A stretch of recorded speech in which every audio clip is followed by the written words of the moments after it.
យើងឈ្នះចិត្តខ្លួនឯងគឺយើងឈ្នះអ្នកដទៃហើយអ្នកដទៃទេដែលធ្វើឲ្យចិត្តយើងច្របូកច្របល់អ្នកដទៃទេធ្វើឲ្យយើងខ្វាយខ្វល់រឿងរ៉ាវទាំងអស់មកចងយើងឲ្យធ្លាក់ចិត្តចុះតែចាំឲ្យច្បាស់បើចិត្តយើងខាងក្នុងរឹងមាំហើយចិត្តយើងឈ្នះមារហើយគឺចិត្តយើងយកមកប្រើគឺយើងឈ្នះហើយក្នុងលោកនេះស្ដាប់ឲ្យបានយល់ទេឈ្នះមារមកបៀតបៀនធ្វើបាបគ្រប់យ៉ាងគឺឈ្នះដោយចិត្តដែលយើងធ្វើបានគឺជាការឈ្នះល្អបំផុតក្នុងលោកសូមអនុមោទនាពេលនោះទេវតានិងមនុស្សទាំងឡាយរីករាយនឹងរតនសូត្រសូត្រនេះគឺសរសើរនៅពុទ្ធធម៌ប្រសង្ឃសរសើរនៅគុណជាតិគឺរតនសូត្រដោយតទៅសូមប្រែ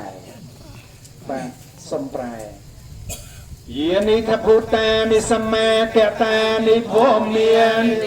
យានិវៈអន្តរតេពុទ្ធឧទនាជាទេវតាស្ថិតនៅលើអន្តៃត្រៃពុទ្ធឧទនាជាទេវតា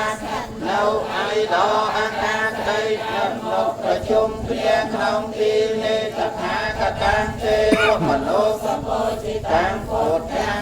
វសាមសវន្តិហោតោ